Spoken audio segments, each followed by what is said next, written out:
प्रक्रिया में खामी के चलते देश के मेडिकल कॉलेजों में योग्यता के अनुसार दाखिला देने और एडमिशन में एक रूपता रखने के लिए आयोजित नीट अपने मकसद को पूरा नहीं कर पाया। ऑल इंडिया कोटे की 1538 सीटों पर राज्य को सरेंडर कर दिया गया, जिसके बाद सेकेंड राउंड की ऑल इंडिया काउंसलिंग नहीं हुई और सीटें खाली रह गई हैं। इस काउंसलिंग में 14,000 स्टूडेंट एडमिशन नहीं ले पाए, जिसके बाद अब रिजेक्ट बच्चों के कारण राज्य में एडमिशन का समीकरण बिगड़ेगा। दरअसल ऑल इंडिया कोटे में कुल 3084 सीटें हैं। इसके लिए केवल 2 राउंड काउंसलिंग हुई। इसमें भी 5800 रैंक तक के स्टूडेंट्स को ही सीटें आवंटित कर दी गई हैं। इसमें से अधिकतर बच्चों ने एम्स या राज्य के कोटे में पसंदीदा सीटें मिलने के कारण एडमिशन नहीं लिया। इसके बावजूद ऑल इंडिया कोटे की खाली सीटों के लिए काउंसलिंग का तीसरा राउंड नहीं हुआ।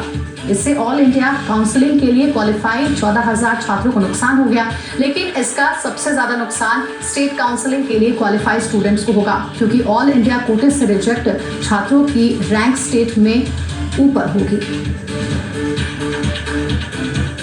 खामी देखने को मिली है और इस वजह से अब कई सारी सीटें तो खाली रह गई हैं। साथ ही साथ जो मेधावी छात्र छात्राएं थी जो एडमिशन चाहते थे अपने, अब उनके एडमिशन का इक्वेशन बिगड़ गया है। मेरे संवाददाता हिमांशु मित्तल कोटा से हमारे साथ जुड़ गए हैं, सीधे उनका रुख करते हैं। हिमांशु, ये जो समीकरण बिगड़ा है, इससे कितना नुकसान हो रहा है स्टेट को भी और स्टूडेंट्स को भी, समझाएं इसे।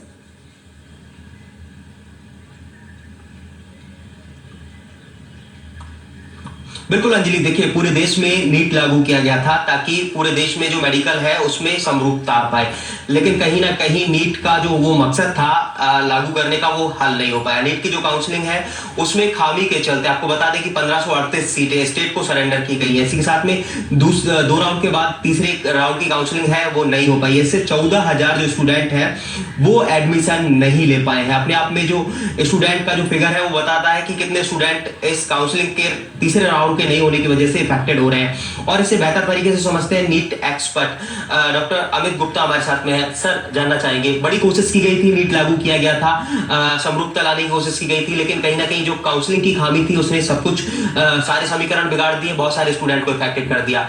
किस तरह से देखते हैं और क्या कारण था?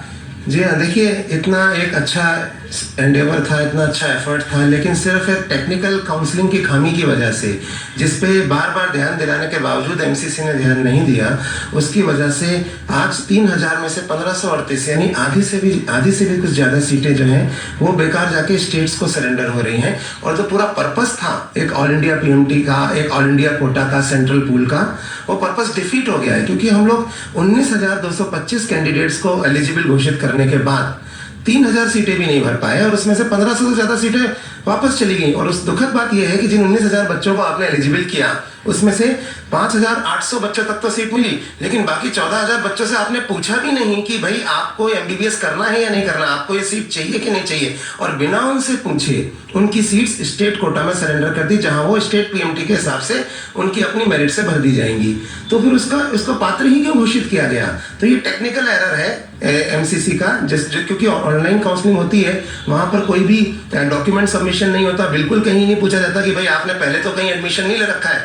बच्चे सिर्फ अपने लालच में, कुछ बच्चे अपने लालच में जाकर 2-2, 3-3 जगह अप्लाई कर देते हैं और उन एमबीबीएस की सीट्स को ब्लॉक कर देते हैं, या फिर कुछ लोग ज्वाइन नहीं करते हैं जाके, क्योंकि वो कहीं और पहले ही पढ़ रहे होते हैं या ज्वाइन कर चुके होते हैं। तो इस चक्कर में कई बच्चों का, जिन्होंने मिडनाइट ऑयल बर्न करते हुए पूरी रात पढ़ के अपना अच्छे मार्क्स लाए हैं, 720 में से 500 तक नंबर लाए, उन बच्चों का पूरा साल बर्बाद हो जाता है। स्टूडेंट पर इसका और क्या असर होगा सर?